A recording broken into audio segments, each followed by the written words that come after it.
কেমন আছো? আশা করি সবাই ভালো আছো, আর আমিও তোমাদের আশীর্বাদে ভালো আছি। আজকে আমি কি বানাচ্ছি, এই যে লাউ ডুগা দিয়ে একটা পাতলা ঝোল করব। এটাতে কিচ্ছুই দেবো না, শুধু বয়েল করে নেব। বয়েল করে লাস্টে পাঁচফোড়ন আর শুকনো লঙ্কা দিয়ে সম্বাস দিয়ে দেব, শুধু নুনটা দিয়ে দেব। তো এখানে কী কী দিয়েছি, আমাদের গাছের লাউ ডুগা দিয়েছি, ছোট একটা মূলা দিয়েছি, একটা বেগুন দিয়েছি, অল্প কয়েক পিস মিষ্টি লাউ দিয়েছি, আর দুটো আলু দিয়েছি। তো চলো দেখা যাক এটা কীভাবে বানাই। এখানে ভাত করলা আর আলু ছোট ছোট করে কেটে নিয়েছি, ওটাকে ভাজা করে নিব।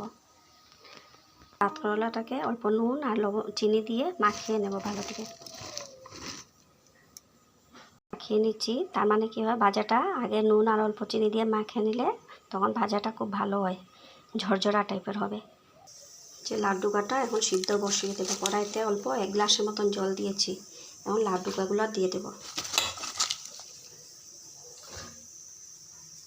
বসিয়ে দিয়েছি, এখন স্বাদ মতো নুনটা দিয়ে ঢাকা দিয়ে রেখে দেব।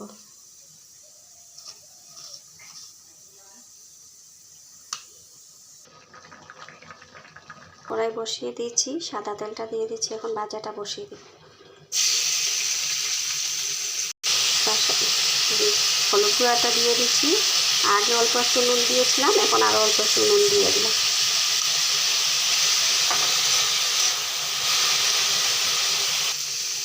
ছোটো দুটো কাঁচা লঙ্কা দিয়ে দিলাম, এখন ঢাকা দিয়ে রেখে দেবো অল্প সময়।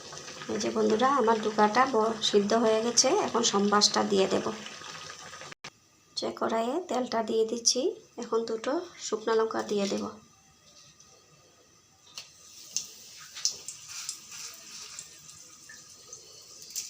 পাঁচফোড়নটাও দিয়ে দিচ্ছি। শুকনো লঙ্কাটা কালো হয়ে গেছে, পাঁচফোড়নটা হয়ে গেছে, এখন কাঁচা লঙ্কা 4টা দিয়ে দিচ্ছি।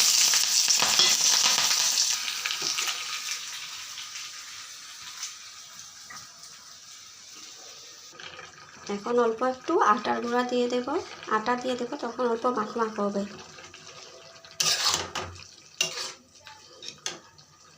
এই যে হয়ে গেছে আমার লাড্ডুগার ঝোল। এদিকে আমার ভাজাটাও হয়ে গেছে। যে বন্ধুরা, আমার নিরামিষ রান্না রেডি হয়ে গেছে। প্রথমে ভাত নিয়ে নিচ্ছি, কাঁচা লঙ্কা, এখানে ভাত করলা আলুর ভাজা, কলার মোচা, কাঁচা মুগের ডাল, শসা দিয়ে শুক্তো, ডুগার ঝোল।